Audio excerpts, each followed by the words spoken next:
He was a millionaire by the age of 26, but at 28 he filed for bankruptcy after losing everything. Today, Dave Ramsey is one of the most influential financial voices in America. His company earns hundreds of millions each year, his books sell millions of copies, his radio shows reach millions of listeners. But behind the best-selling author and the debt-free guru is a young man who made every money mistake in the book. This is the real story of how Dave Ramsey went from losing it all to $200 million and teaching millions how to win with money. Dave Ramsey was born on September 3rd, 1960, in a small town just outside of Nashville. His parents, real estate developers, were hardworking and practical. They didn't hand him everything. If Dave wanted something, he had to earn it. At the age of 12, he started his first job, selling leather bracelets in a school cafeteria. Not for a school project, not for pocket change, but because he wanted to see if he could make something from nothing. Dave wasn't the top student in his class, but he was determined. He played sports, worked part-time jobs, and developed a skill in selling. After graduation, Dave attended the University of Tennessee in Knoxville. He studied finance and real estate, a perfect fit for a kid who was fascinated by money and property. But there was something else about Dave. He wasn't afraid of risk, and that would shape both his biggest wins but also his biggest failure. When Dave was young, he had a simple money philosophy. If you want something, work for it, and if you can borrow money to grow faster, do it. It was the 1980s, interest rates were high, the economy was volatile, and in real estate, fortunes were made overnight. Dave wasn't content to wait until he was old enough to succeed. He wanted it now. While still in college, he took and passed the real estate exam, becoming a licensed realtor at just 18 years old. He started small, selling houses, learning the market, networking with investors, but he quickly realized that selling homes for other people wasn't enough. He wanted to own properties himself. Dave said, "I was good at making money, but I was better at spending it. And the problem was, I thought debt was my friend." This mindset, ambition mixed with overconfidence, set him on a wild ride. Already at the age of 26, Dave Ramsey had done what most people only dream about. He was a millionaire on paper. Not by inheriting money, not by winning the lottery, but by jumping headfirst into real estate.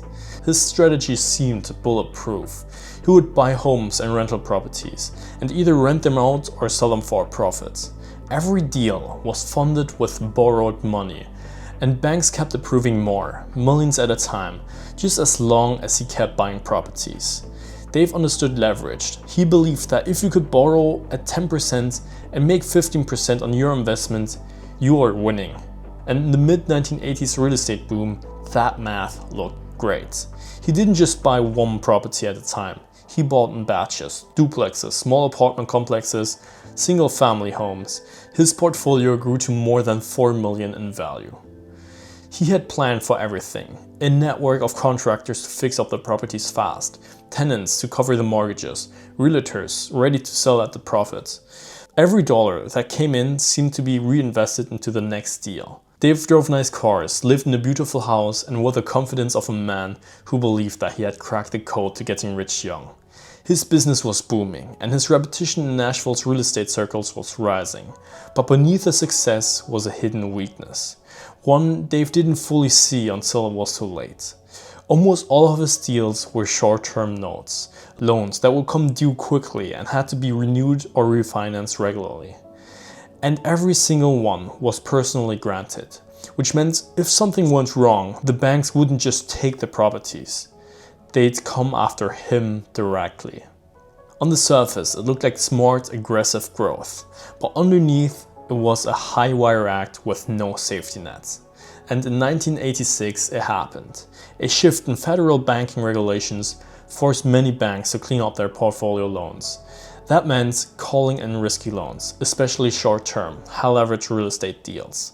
In Dave's portfolio, it was built on short-term, high-leverage loans. One morning, a banker he knew well called him in, not to approve another loan, but to tell him that his largest line of credit, worth hundreds of thousands, was being called due. He had 90 days to pay it back in full. At first, they thought he could sell off a few properties to cover it. But the market had cooled, buyers weren't biting, and the interest rates were climbing. Bad news traveled fast, and soon other banks followed, each demanding repayment immediately. Only within months, Dave's empire began to collapse. He would meet with bankers in the morning and beg for extensions, spend afternoons chasing buyers for properties he had to sell, and come home at night to run the numbers, watching them get worse every single day. Creditors called him constantly. Tenants were late on rent. Every for sale sign seemed to be just stuck in place. Dave later described this as, "It's like you're in the ocean. You can swim for a while, but eventually the sharks circle." By 1988, the sharks had already closed in. He was out of cash, out of options, and out of time. At 28 years old, Dave Ramsey filed for bankruptcy. The entire empire was gone, but the real loss was even deeper. It was the shattering of his confidence and the realization that his entire system had failed and put him into bankruptcy.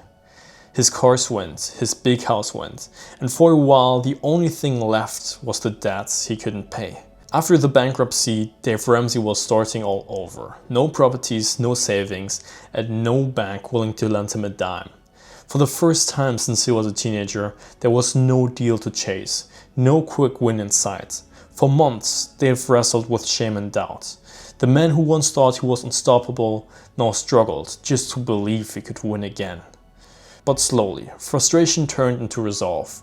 He wasn't going to let this last chapter be a bankruptcy filing. The man who once built everything on borrowed cash began asking a dangerous question. What if I never borrowed again? At first, it felt impossible. In real estate and business, debt was seen as a necessary tool. But Dave had lived the downside. He knew how fast leverage could turn into a trap. He and his wife Sharon went back to the basics. They wrote a strict monthly budget and stuck to it. They saved for emergencies. They paid in cash for everything. Cars, furniture, even repairs. All of this while living far below their means. During this rebuilding phase, Dave took whatever real estate work he could get, selling houses for other agents, earning modest commissions, and focusing on steady, unglamorous transactions instead of risky deals. The bankruptcy also tested his marriage. Money fights are one of the leading causes for divorce, and Dave and his wife felt that pressure. There were many arguments, moments of doubt, and days where they wondered if they'd ever dig out. But they made a decision together. They would rebuild, and that as a team. Sharon took over the managing of the household budget, tracking every expense down to the penny. Dave worked long hours, driving from property to property, cold calling potential clients and hustling for every lead. Some nights he came home exhausted, frustrated, and questioning if he'd ever regain the confidence he once had. And slowly, painfully slowly, their situation began to stabilize. The bills were current, the emergency fund grew, a couple of dollars at a time. And with each small win, the tension at home eased just a little more. And friends began to notice the changes. At church, people asked how he was managing money without loans or credit cards. And Dave told them about his money managing system. As many friends and locals were interested, Dave began meeting them in living rooms and church basements, walking them through the same principles he was now living. Spend less than you make, save for an emergency fund, and pay off all debts as fast as possible. What started as informal counseling became small classes. Dave knew some people would laugh, a bankrupt real estate guy teaching about money. But he also knew that his scars made him credible in a way that theory never could. He lived the mistakes, and that's why people listened. In 1992, Dave officially launched the Lampo Group, today known as Ramsey Solutions. Started as a tiny financial counseling business run out of a small office in Nashville. That same year, a local radio station gave him a shot as a co-host of a small show called The Money Game. It wasn't polished, just callers sharing their financial messes and Dave offering blunt step-by-step solutions. It clicked. Listeners heard something different. A money guy who wasn't selling investments or credit products. He was telling people to ditch debt entirely. By the mid-90s, Dave published his first book, Financial Peace. It didn't go viral, but it built a loyal following. Church groups, families, and small business owners desperate for a plan that worked in real life. Then, in 2003, lightning struck. they've released The Total Money Makeover. The book exploded, selling millions of copies, introducing the now famous baby steps to the world. And over the next 30 years until today, Dave Ramsey has built his current net worth to an estimated $200 million through his financial education empire. His empire includes his best-selling books, the world-famous Ramsey Show, now reaching over 18 million weekly listeners, financial education programs like Financial Peace Universities, which has since helped more than 10 million people, live events, a network of certified financial coaches, and digital tools such as the Every Dollar budgeting app with around 3 million downloads. Today, his company is a financial education powerhouse with over 1,000 employees. And the best part, it's all built debt-free. If you ask Dave, his greatest achievement isn't the money. It's the number of families who've paid off their debt and taken control of their lives because of his program. He's helped people become debt-free, start businesses, buy homes without mortgages, and live stress-free. Dave's journey from bankruptcy to a financial powerhouse proves one thing. It's not about never making mistakes. It's about learning from them so deeply that you never repeat them. The man who once thought that was a tool now calls it a trap, and teaches to others how to build wealth on cash, patience, and discipline. If you found the story inspiring, subscribe for more real stories of ambition, grit, and success.